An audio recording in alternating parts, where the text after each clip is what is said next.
Hello and welcome to the EDHRECast, where we're all about Commander, data, and dad jokes. I'm Joey Schultz, and I'm joined by my fantastic co-hosts. Up first, he's a real treasure. It's Matt Morgan.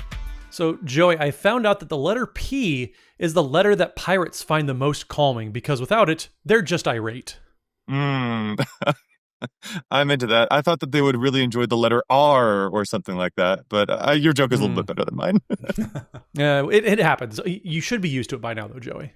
Honestly, very fair. Up next, he heard that Matt is a real treasure, so he's been busy trying to sacrifice him for mana. It's Dana Roach. I have an EDH acquaintance who's very financially well off, and I recently asked him his secrets to success, and he told me there's like three main things. The first is to work hard at everything you do.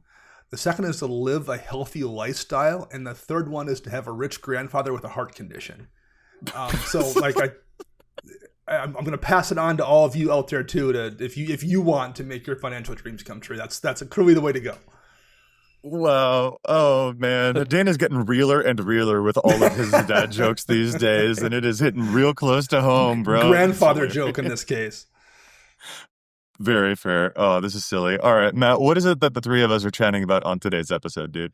Well, this week we're going to take everybody through kind of a guide on how to navigate your first MagicCon. Like, it's kind of easy for us to take for granted how often we are at all these MagicCons that come up, but it's going to be somebody's first, and we want to give that guide to everybody who has never been to one before, because it is a huge deal.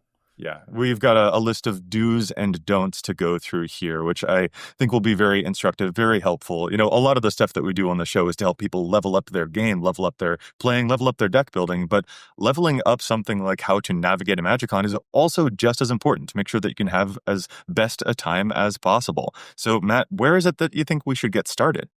Well, I think the number one thing that has made my MagicCons a better experience, and I'm sure the two of you will agree, is make sure just to plan your days out. It is so easy to lose track of time and get kind of tunnel visioned into only doing one thing, and you don't have a chance to do everything that you want to do. So make sure, plan ahead, because it is probably the most important thing you could do to make your MagicCons a success. Yeah, especially if you're planning on doing like something that is going to have a line or a lot of people at. So like main stage events, you want to make sure you're well aware of like when something like Game Nights Live starts or something, so you can know, first of all, where it's at in the building. If you have to wait in line to get there, if you're, how good of a seat do you want to get? If there's artists you want to see, like, where is the artist alley at? Yeah. Do I have all the singles I want to get signed there? Like, just the reality is you kind of need a battle plan. And not just even the day you get there, like, it's good to take some time before you even leave for the event and like roughly outline what you're going to do each day and how you can like set up to do the things you want to do. Yeah. Well, and if you want to see Joey's handsome face too, like, you have to go to the meet and greet. Joey, if we want to see you, you have to go, okay, well, here's the meet and greet schedule. Joseph M. Schultz of the EDHRECast. You have to find those times. Yeah, and this is a good moment for us to potentially plug that, hey, we're going to be at the Dragon Shield booth on Friday at MagicCon Atlanta, 11 a.m., so folks can definitely come see us there.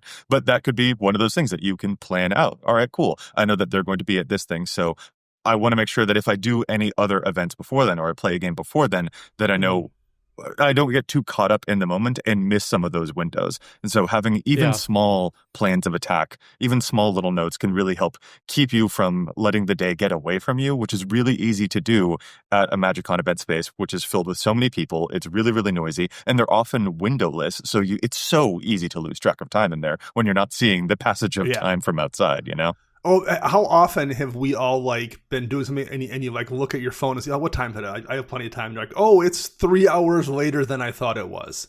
Yeah. Happens to me constantly in that environment. Yeah. So if there are some of those things you want to do, whether it's seeing something on the main stage, a cosplay competition, for instance, or a draft event, or you want to attend something like Gavin's Unknown event, or even just planning out your meal times, like all of those can be pretty helpful for you, I think. Well, and Dana mentioned making sure you go through the artist alley and everything too, but that in itself is such a daunting task. And I think that's one reason that I appreciate Archidekt, and they released this artist finder feature that you can use. And it's going to pull up all the artists that are at any given event. Just such a helpful tool that is just available for everybody to check out, whether you are an Archidekt user or not. And so anything to help people get organized and, again, plan their day out. Because if you're trying to get somebody like John Avon's signature, you're going to be waiting in line a long time versus some of the lesser known or newer artists too. So making sure you take advantage of that tool is going to be huge. And we'll make sure to link that in the show notes below to check it out, because it is so helpful if you plan on going through Artist Alley at all. A little pre-planning can go a long way. Matt, this feature is so fantastic. Right there on the front page, they've got here a MagicCon Atlanta artist tool, since MagicCon Atlanta is the next MagicCon that's coming up. And when you go through it, it will show you the different artists that are going to be attending and the types of cards that they've done. And you can click on those things to find other pieces of art, other cards that those artists have illustrated for. And not only that, but you can also input one of your own decks to see what cards in your own decks have art from artists that will also be at that event. So then that can help you plan things out before you even get on the plane. And a little bit of that can go a very, very long way. This is a really fantastic feature. So if you are one of those folks who likes to get cards signed, this I think is night and day difference to help you navigate MagicCons. It is a massively helpful thing, because if Dana, I know for you love getting signatures. Mm-hmm. Yeah, because like that requires extra planning. So, some of the artists just have a line and you can like just brute force it. Okay, I'm going to go wait in line for, 20 minutes, 45 minutes, an hour, whatever it winds up being for the artist. But some of them you have to like go and get a like tag or something that schedules you to come back at a certain time. So you need to plan around that too. Like you want to make sure, okay, I'm going to go to this event or that event. Well, I need to make sure when I go get my sign up from this particular artist that is going to be at a time when I'm free to come back. Because I made that mistake. I think it was in Vegas last year. There was an artist I wanted a signature from, and I went and got my place in the line sheet, signed up for it, and then remembered like 20 minutes later, oh, I have something going on that I can't come back at that point in time. So I had to go back and redo the whole process for a different time slot to come back. So like you need to plan for your plan, kind of. Yeah, well, this next don't, I guess, Dana, you're the one that still hasn't really learned this lesson, have you? I know exactly you're in the process of learning. Yeah. I've gotten better than when I used to show up with 20 decks. Mm-hmm. Our don't here is don't bring too many decks. This is actually something that we've had a video about like a year ago or so on the channel as well, but we got to bring this lesson back.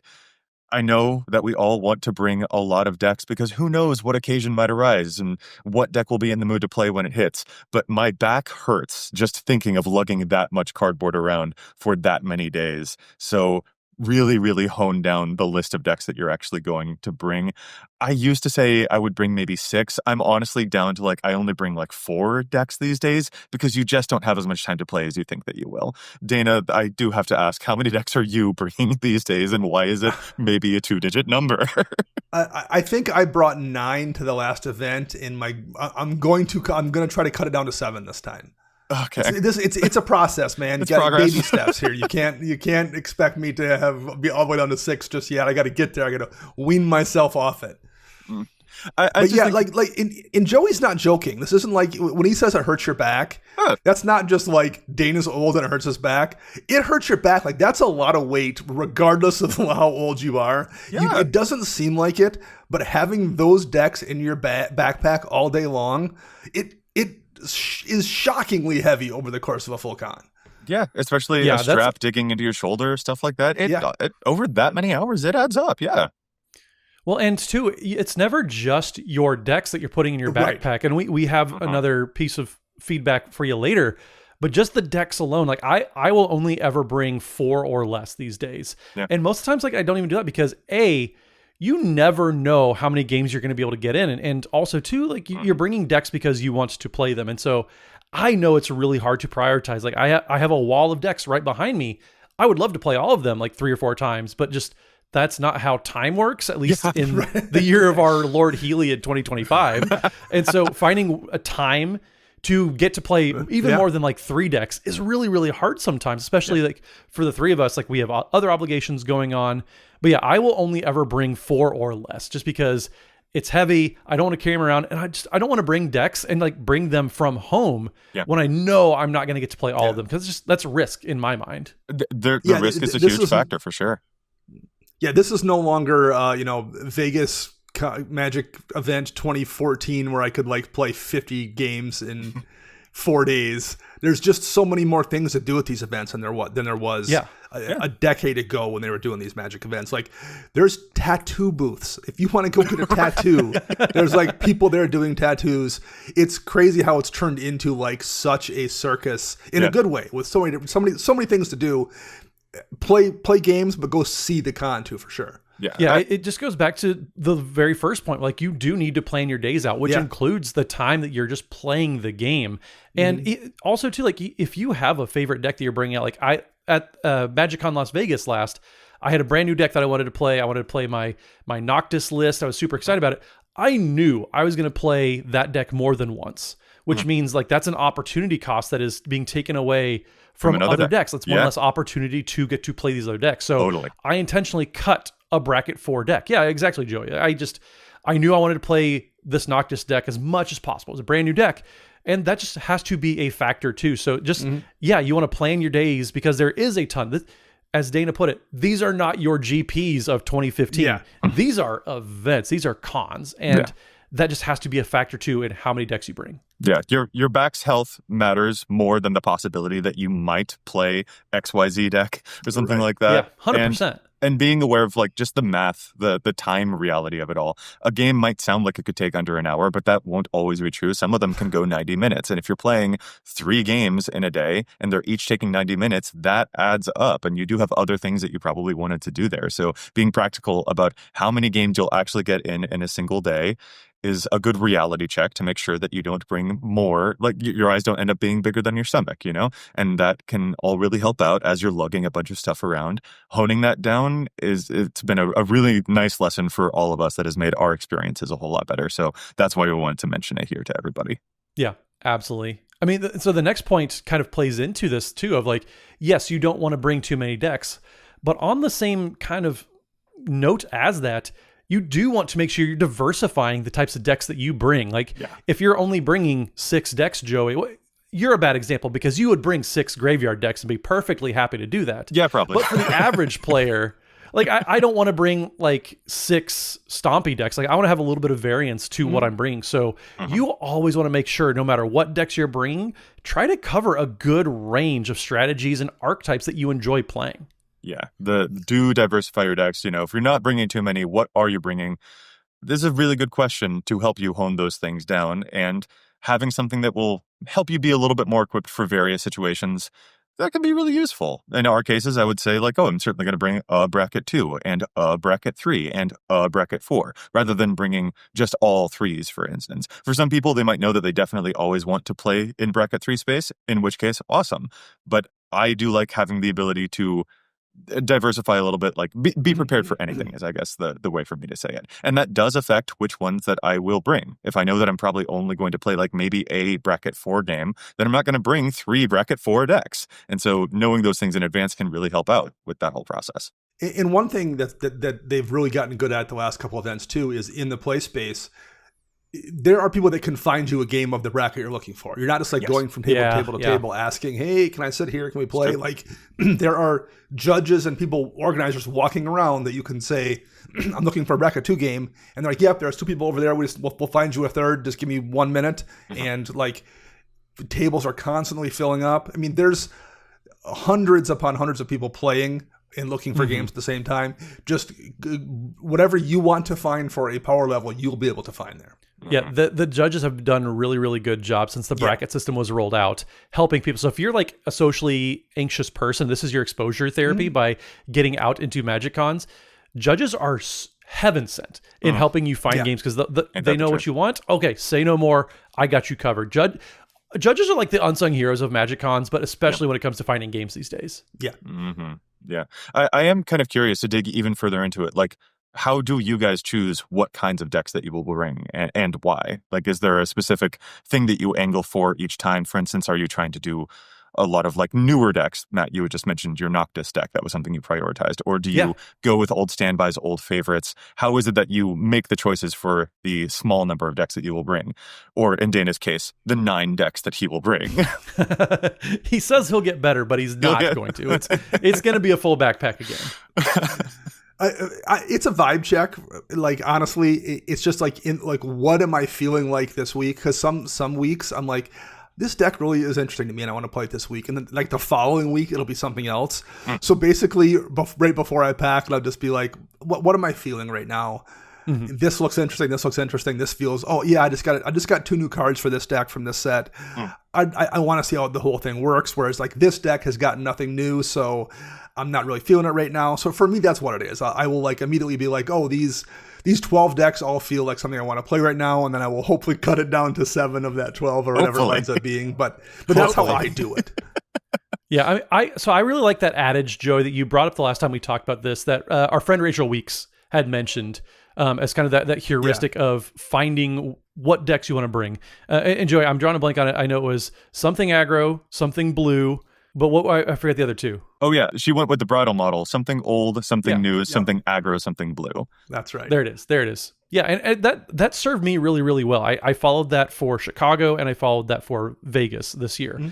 That was fantastic because it gave me something, that old standby, that old reliable that I know I like to play, a new deck that I was really excited about getting to try out in the wild, an aggro deck because duh, it's me, but also then something blue because, oh man, I got to do something that like pushes me outside my comfort zone a little bit. Yeah, her model there, I use it as a good foundation for like inspiration. For instance, something that I like to replace one of those options with is something signature or something unique that maybe a lot of other people haven't seen before. Yeah. Something that makes the whole table go, ooh, like that's an angle that I play at. Or I interpret her something blue as something very powerful, like bracket 4 space or something like that.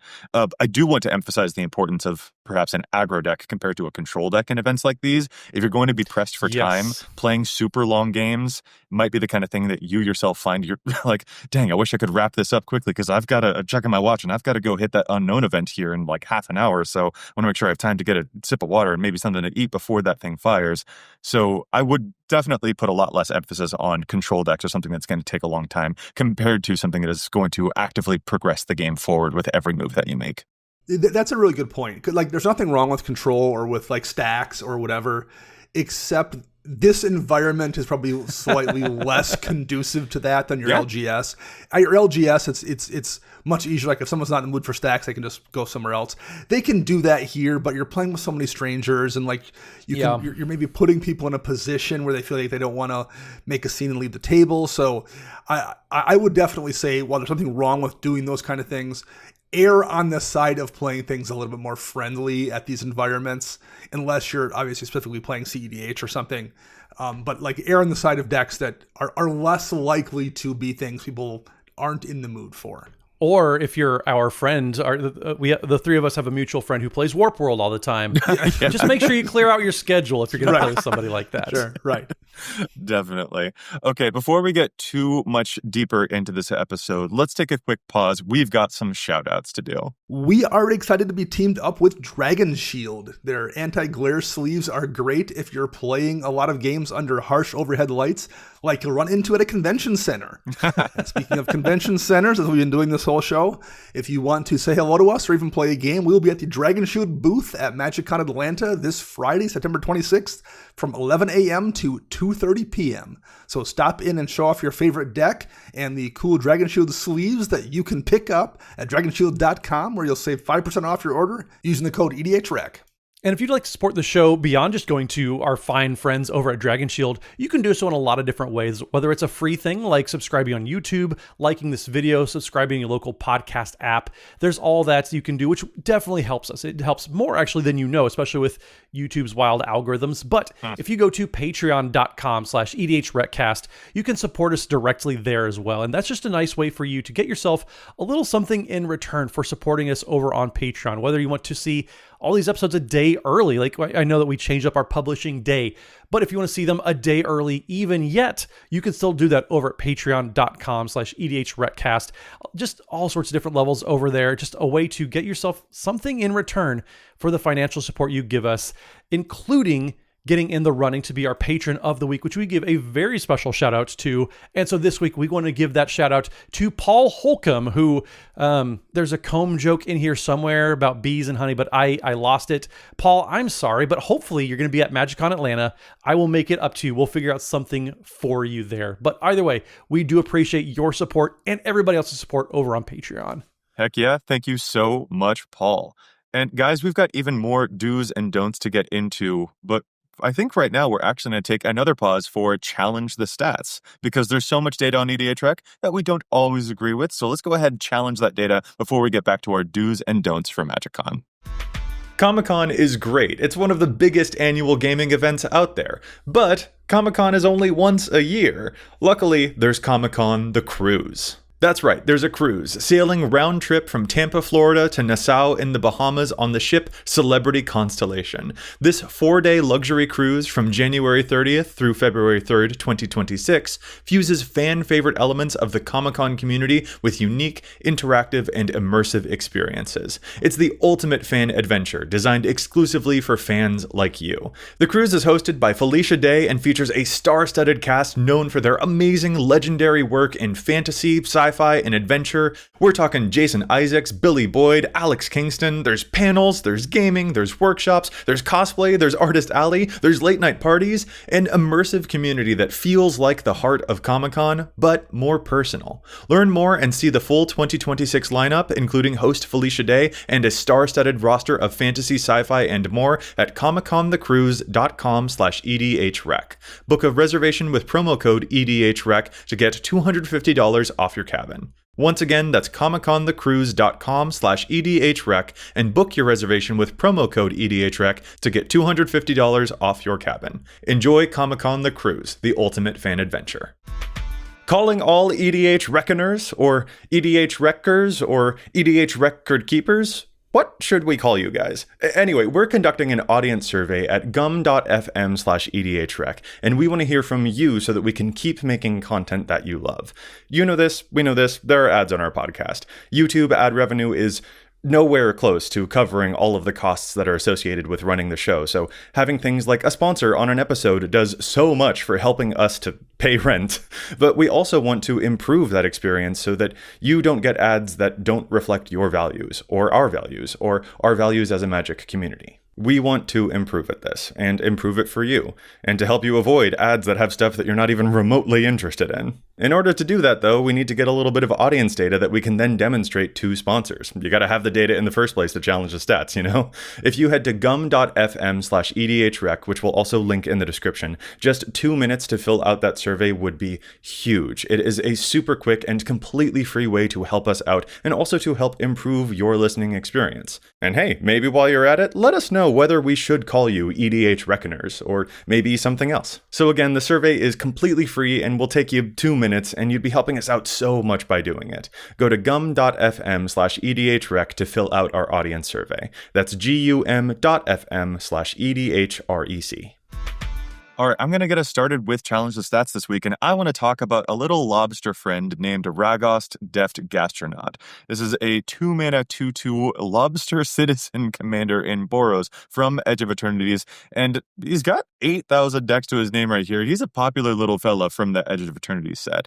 He has the ability, artifacts you control are foods in addition to their other types and have the food effect of paying 2 mana, tapping, sacrificing that artifact to gain 3 life. But Ragost can also pay 1 mana, tap, and sacrifice a food to deal 3 damage to each opponent. And not only that, but at the beginning of each end step, if you gained life this turn, you will untap Ragost. So you get to food fight. You get to throw those dishes of food at other people. I've got, honestly, kind of a twofer for underplayed cards on this. I want to talk about Leonin Elder, which, Dana, I think might be a card that you're sort of familiar with too, as an interesting little life gain piece. It's a 1-mana 1/1 in that Soul Warden variety of creatures, but instead of whenever a creature hits the field, you'll gain a life, it's whenever an artifact hits the field, you'll gain a life. And guess what this deck is doing a whole lot of? It's making a lot of artifacts that will gain you life, and therefore untap Ragost. But not only that, you'll gain a whole bunch of life off of other people making a bunch of treasure tokens, or their own food, or playing their own artifact lands and stuff like that. I have played against this card with a friend's deck. Her name's Jane. She had a Ragos deck going off, and this little card put in a whole bunch of work. It's showing up in under a third of Ragos decks so far, but I think that number could go up. And while I'm here, I also think the card Victory Chimes is probably a little underplayed here too. A mana rock that untaps on everyone else's turn so that you can throw even more food at them.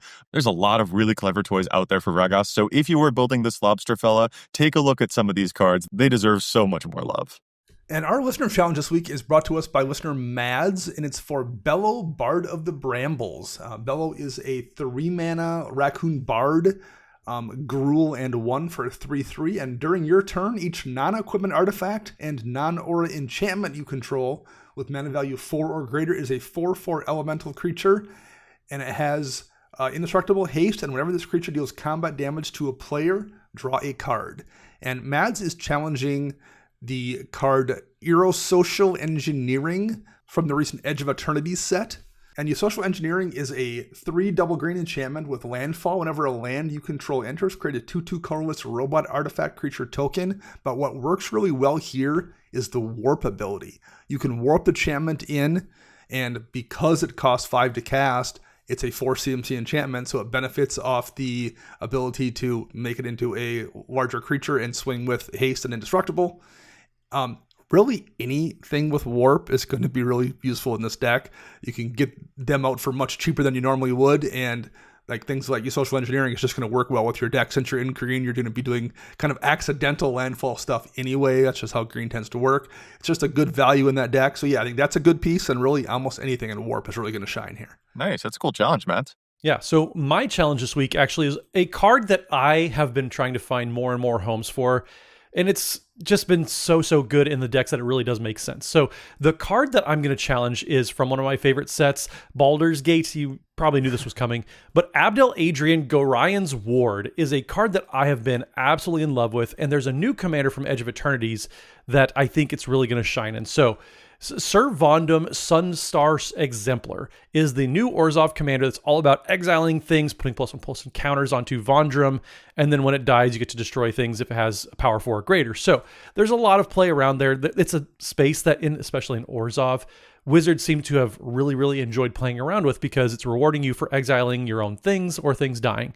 Well, Abdel Adrian does that extremely well. So it is 4 and a white for a 4/4 human warrior, and says when Abdel Adrian Gorian's Ward enters the battlefield, exile any number of other non-land permanents you control until Abdel Adrian leaves the battlefield. You create a 1/1 white soldier creature token for each permanent exiled this way. So if you want a just kind of board wipe almost as a way to exile a bunch of your permanents and then put a bunch of counters onto Sir Vondum, this is a fantastic way to do that in mass. And also, too, you're making a bunch of bodies. So if you want to exile even more of your tokens or exile Abdel Adrian to then bring back your original battlefield, this is a fantastic way to do this. I've seen people casting Abdel Adrian as a precursor to a board wipe or as a way to discourage a board wipe even. There's a lot of play around on that axis as well.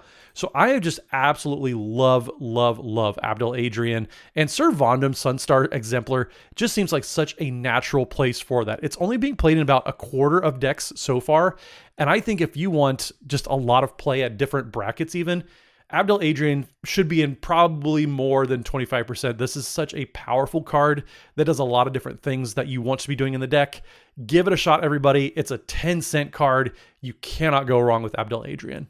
And Challenge of Stats is brought to you by Cardsphere, the best way to turn your unplayed cards into played cards.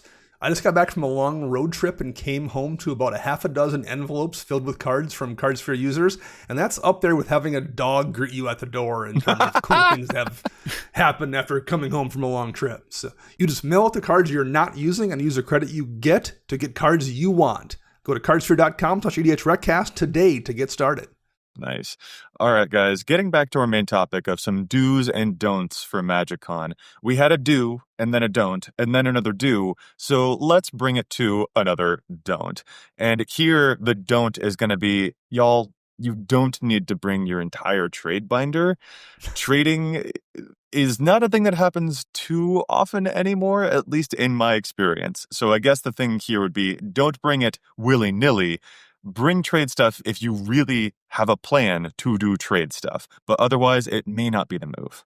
So I've been bringing a box of cards that I knew I wanted to sell to vendors at events. That is a far cry from my entire trade binder or my entire collection, as I've seen some people coming around. Like, I know I said this last time, but if you have to bring a little red wagon for all the things you're bringing to a MagicCon, you're bringing too much. I will bring maybe like a 1K long box max, but I also come with the intention of not leaving with that box anymore. Like I'm trying to sell cards. And I've seen so many people bringing like multiple binders of cards asking like if people have trades, and kind of the reality of the world is like trading in person is kind of a lost art anymore. With all the tools like, buy listing to vendors or CardSphere, which is another fantastic resource. I know we talk about it a lot, but CardSphere is like kind of taken away all the in-person trading for me. Yeah, it's kind of eliminated. It's my trade binder. I mean, really. I mean, honestly. Yeah.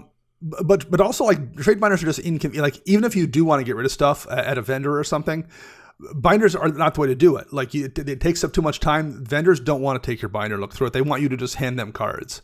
Yeah. So like Matt said, if you want to bring stuff, bring it in a long box. But like trade binders just take up too much space. They're inconvenient. Nobody really wants to like have to pull your stuff out of them anyway. It's just not the way to kind of do it, particularly at an event like this. Especially if people are in the middle of games, right? Like being in the middle of a game and trying to split your attention with trading and stuff like that, that gets all very hectic, and it sort of opens up more risk for something to go missing or stuff like that, or for you to lose track of things. And so it just, you have to be very dedicated to trading stuff if you are going to trade it. Otherwise, I would say don't bring it as like an incidental thing. Don't bring it willy-nilly. Make sure that you're actually committed to that choice. And if you're not, then I would say, honestly, avoid it. Yeah, I will mark out time first thing Friday, ideally, is what I like to do. And I will go talk to the vendors. I'll get some prices and sell all my cards, because I would rather play cards than sit there and haggle and try to trade my cards. It's just, that's the whole point of it. And again, like the tools, like I can trade cards at home. I can't play games near as well at home as I can with at a MagicCon. So that's just the priority for me. And I see so many other people kind of making that same shift. And so I don't think it's wise to bring your trade binder anymore. It's an additional piece of bulk. Not as in like bulk cards, but I mean like it's more bulk that you will be hefting around. And so to limit the number of things that you're carrying on your back is helpful when you're going to be walking around that much. And frankly, not even just walking around within the convention center, but also to and from it and around in the hotel, and stuff that you're bringing potentially if you go to a restaurant directly after the event and you've got a huge bag with you. All of those little things, it all kind of adds up. So the more that you can slim down on the stuff that you're tracking around with you, it does all pay off in small but very nice ways as the days go on and on. So that was one other don't. And you will want to slim down your bag for the next item on our list, which is do bring items to make your day easier. This is a Matt Morgan special right here. Yeah. Yes. I mean, there's a reason I got the title of Snack Dad with a bunch of my friends, because I'm bringing snacks, I'm bringing gum, water bottles. Like I'll bring like little like Celsius sticks of like drink mix and everything. That's just some way to make sure that you're not going hungry. Like if you're playing with Joey, you have to make sure you slip snacks in his cheeks so that he like eats throughout the day. I lose track of time. You're traveling. And so this point is really for you, Joey, because just making sure that like your friends, we've talked a few times about how like you lose track of time so easily. Mealtime is especially that. And so just bringing a protein bar, if it's like a Kind bar or whatever it is, bring snacks throughout the day, because like I cannot brag, or not brag, but I can't reinforce enough how bad convention hall food is. You want to have something that's like remotely healthy, not just a bunch of like fried garbage. You have to bring your own snacks, bring a water bottle. Those are the two most important things in my bag beyond my decks. And even going to get convention food, even regardless of quality, it'll take some time. And if you can eliminate waiting in another line, do it, so. And it doesn't have to be anything complicated, right? We're not talking like pack a bag of peanut butter and jelly sandwiches or something. Like if you can like have time to have a handful of almonds or, half a protein bar, or like just a couple simple things twice or three times throughout the course of the day, that makes a massive difference. If you're getting, fuzzy or you're getting a little bit hangry or whatever, like that can be literally game changing, having the opportunity to just get a little bit of protein in your system. versus just going to have another like fried piece of whatever. Well, and I think the game-changing thing there that you just mentioned is literally true. If you're angry, you're not 100%. going to play Magic well. If Yeah. you have a slight headache because you haven't been drinking enough water, you're not going to play Magic well. So taking care of like doing a small oil change on your body throughout small parts of the day literally improves your ability to play the game that you're here to enjoy. If you don't have a headache, you'll play better games. So yeah, the snacks don't need to be complicated. They just need to be present. Convention centers are dry too, so like you will need more water than you think you need. Yeah, you need more water. You need chapstick. My lips are always so chapped because too, like yes, the air is super dry, but you're talking the entire time. You're laughing. You're having fun. You're not drinking enough water. My lips get chapped super easily anyway, so I have my emotional support chapstick in my pockets at all times. And I would say not only chapstick, but also like throat lozenges or something like that, because they're also loud spaces. So you won't be talking like down at this volume or something. You will be saying things very loudly. And over the course of 3 days, you could lose your voice if you're not taking, slight care of it. So yeah, bringing something like if cough drops or whatever to like make sure that your throat feels a little bit better can also go a long way. Yeah, 100%. I'm also going to throw in here too, a portable phone charger is clutch for me. Lifesaver. Particularly if you are using your phone as a life total, which for the record, I don't actually recommend because of how fast that can drain your battery. But having a portable phone charger will also be very, very useful. If you've been in the convention hall for like 8 hours and then you're going to dinner and you notice that your phone is at 10%, how in the world are you going to get, a car or ride share after that? It starts to get a little bit stressful. So having a phone charger that is portable that you can just really quickly have in your bag can be a nice way to ease off any of that potential stress. Yeah, one of the best things you can have there. And if you want to go the extra mile, bring a couple extra cords. So, if you happen to have one that has multiple ports on it, there's been so many times I've sat down and someone's like plugged their phone in and someone else is like, I don't suppose I can like plug in your, yep, absolutely. Here you go. Mine can take two. Here's another line. Like that kind of thing's a lifesaver. If you happen to have a phone bank that has the ability to plug two in, grab a second cord just in case for a buddy or even a stranger. And also sort of adding on to my own point here, I guess, I don't recommend using your phone for life trackers because let's say you get eliminated or something from a game, you're going to want to take all of your stuff with you, which means that other people won't have a life tracker anymore. I recommend that folks use like a small non-digital life tracker of some sort because your phone will drain. So having something extra, like one of those clicky things, I don't know what they're called. Like I use one of those at conventions on the rare time that I do get to play games because I'm just like, all right, cool. This will be better. And then my phone does not need to be used for this. It won't drain the battery and I won't need to rely on other people's stuff for things like tracking life and whatever. So I just think that can also be an important note here. The last one on this list in this category here, I didn't put on here, and I don't know why I didn't, because I've screwed this one up twice, and that's wear comfortable shoes. Yes. Yeah, that was me. Once I wore a pair of Chuck Taylors, which have like, thin cardboard soles, and 20 minutes in of walking around a convention on a hard concrete floor, my feet were killing me. And I made the same mistake at a Minneapolis event last year where I wore a new pair of Doc Marten boots that I hadn't broke in yet. And I didn't even make it to the convention center Friday morning before I had blisters. Walking from the hotel to the con, I had like broken open blisters on my feet before I stepped 1 foot into the place. So I've screwed this one up twice and paid the price both times. Do not repeat my mistakes. Yep. Wear a pair of comfortable shoes. Yeah. I bought a new pair of running shoes specifically to wear at cons just because I know I'm on my feet. I know I'm going to get a lot of steps in.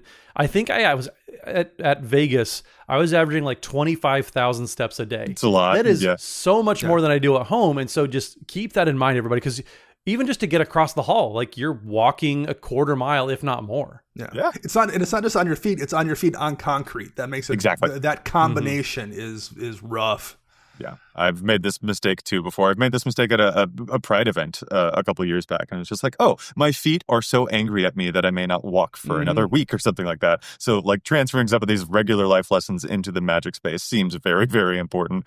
Comfortable shoes, snacks, chapstick, all these little things they're small touches, but when you need them, you're going to need them bad. So it's good to be prepared. Yeah, absolutely. To go to another don't here.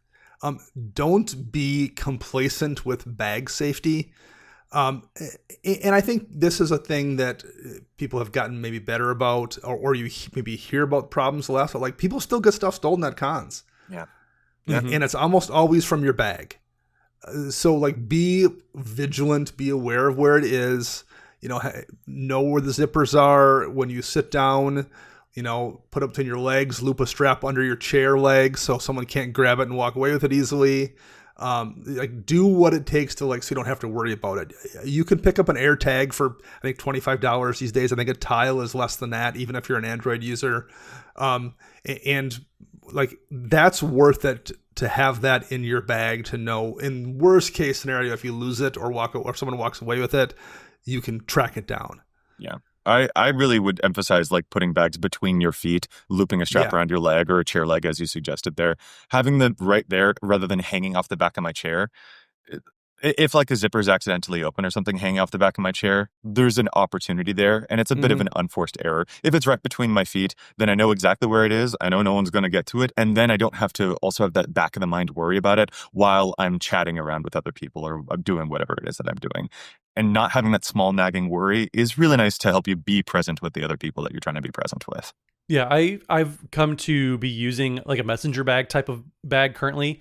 And what I really like about that is I can just flip it around and just like have it rest on my lap. It's not on the floor. It's not attached to a chair or anything like that. Sure. My bag is always attached to me, and that makes it just so much harder to get rid of. And yeah, like Dana said, like bags still, like it's a really unfortunate thing, and it sucks that like it happens, but it does happen. And so just being able to protect yourself in those little bit of, tips and tricks there, it's so helpful, especially air tags. If you can afford one, grab yourself an air tag, throw it in one of your deck boxes, and it's just a nice little insurance policy to make sure, like, if the worst does happen to happen, then like you're prepared to take care of that.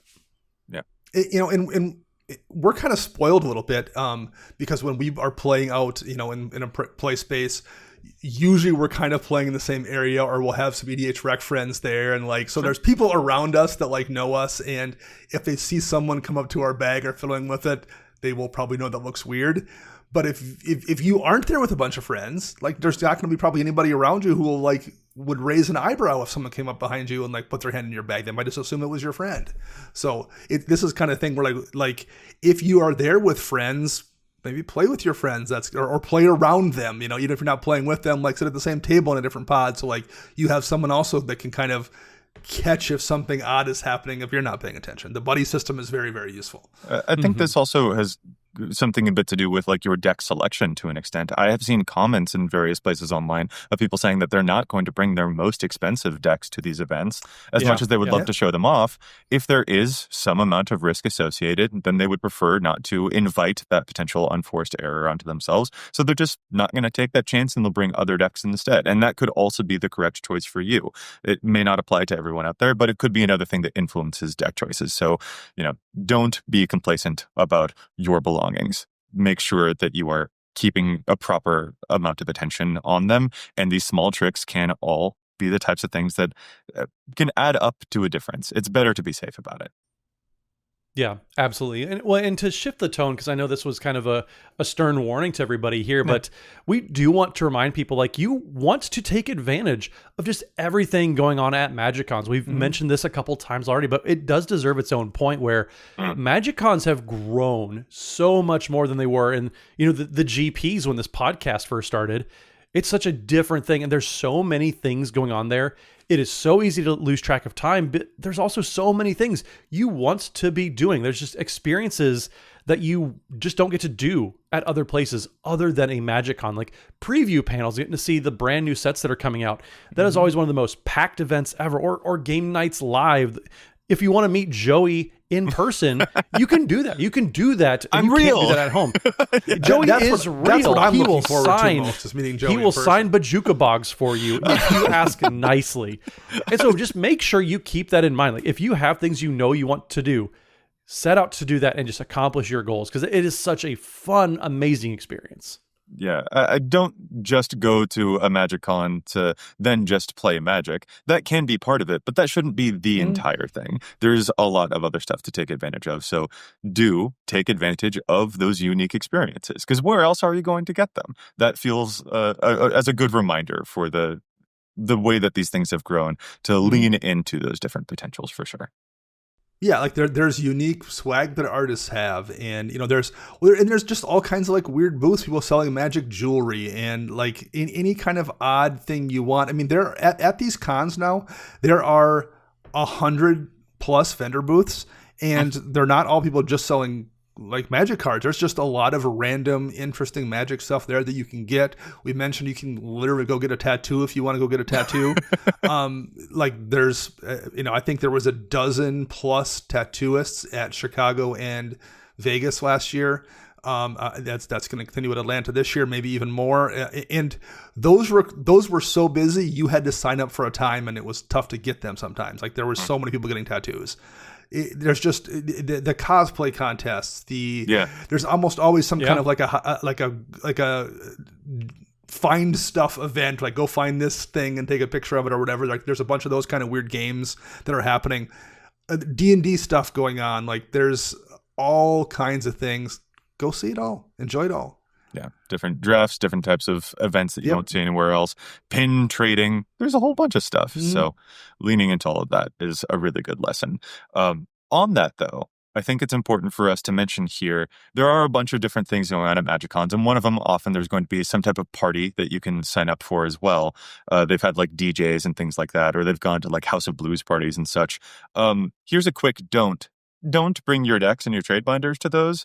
They're more like karaoke experiences than they are places to continue gaming. Yeah. So that's a quick heads up there. Gaming is going to be more of a convention hall thing or a LobbyCon type of experience than it is going to be one of those types of parties. Those are a very different experience, just to set the proper expectation for those. For those that aren't familiar with the thing Joey just said, the concept of LobbyCon, so usually around, and this is less of a thing in Vegas because the way Vegas is laid out, but I'm going to guess this will happen at Atlanta. It's happened in Minneapolis, Chicago, those kind of places the last several years.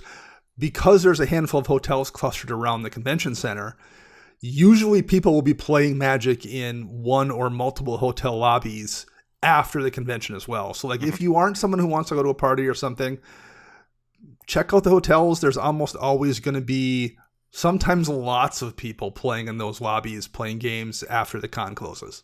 Well, and this will bring us to our final point here, our final do of the episode. Do make sure to leave some more space in your luggage when you're first initially packing so that you have room to take some goodies home, because there might be other stuff that you pick up at the event or other product that you get. And if your bag was already kind of full to bursting to begin with, and you're trying to take even more back with you, might be a little bit tough on the return trip trying to pack all of that. So when you are packing up a bag to go to something, make sure you've got a little bit of extra room. I think this applies to a MagicCon. This applies to, frankly, even just going to a game store. This applies to a Command Fest. This applies to nearly any convention or event that you're going to go to. Make sure that you leave some room, because hopefully you're going to take something back with you as well. So you want to have a space for it already pre-planned. Yeah, souvenirs is such a big piece of it too. Like there's collectibles that the merch stores at these Magic Cons has gotten super impressive. And if you're planning on getting any of that, like you make sure you have space to take it home. I've come into that issue a couple times myself where I overpacked anyways, but then I came back especially overpacked. And that's even counting like the food that I had to sneak into Joey's mouth. So make sure, always leave space for something else, especially if you plan on doing any limited stuff. If you want to bring those cards back, you have to have space to bring it back. And so especially if you just bring an extra deck box to hold in all those cards that you acquired over the weekend. Yeah. That's one thing I did at the last event. It was amazing. I will do that at every event, but also like, that's just something I'm just accounting for ahead of time. So just look ahead as much as possible is what we're saying. Yeah, raise your hand if you've left home with a 47-pound bag thinking, oh, good, I've got 3 pounds to spare before I'm over the weight limit, and you've had to pay the extra $100 before you've flown back home because you've managed to acquire 8 more pounds worth of stuff over the course of the weekend. I've done that on more than one occasion. Yeah. Yep. Yeah. All these little tricks can really add up to help just smooth out the experience overall. Yeah. Just sort of sandpaper off a couple of the smaller, rougher edges that could exist. Eliminating those allows you to focus on the joy of the entire experience. So these are small tips and tricks that we've discovered over the course of going to a couple of these. We hope that they are useful for other folks who are going to go to other conventions out there, Magic or otherwise. all these things can really come in handy, and we would love to hear your wisdom out there as well. What are the tips and tricks that you have learned going to an event like this that you think you would like to share with other people too? It could really help another player out. So sound off in the comments, folks. Hit us up online. Tell us your tips and tricks about attending MagicCons to make it an even more fantastic experience. With that, though, fellas, I think we're going to call this episode to a close. So if our listeners want to get in touch with us online, where is it that they can find us? Matt? So you can find me on pretty much any social media platform, whether it's Instagram, Blue Sky, whatever, at Mathimus55. That's MATHIMUS55. And don't forget, we are so proud and excited to work with Dragon Shield. We will be at their booth at MagicCon Atlanta on Friday morning. So make sure you come by, get a game in with us, and use code EDHREC on your purchases to get yourself a little something back too. And Dana? You can find me online at Dana Roach. I'm writing articles for EDHREC. And you can find all of us at patreon.com/EDHRECast, where there's a good bit of weekly Patreon exclusive content, and there's more coming down the road. It's absolutely worth your $2 a month to sign up to see even more of our smiling, happy faces talking to you about EDH. And you can find me everywhere online, from Instagram to Blue Sky at Joseph M. Schultz. And of course, you can find the cast online at EDHRECast. And hey, if you like the show, like, subscribe, leave us a review on your podcast app of choice. All that stuff really adds up to help out the show as well. Listeners, we'll be back at you next week with even more data and insights. But until then, remember, EDH wreck your deck before you wreck your deck.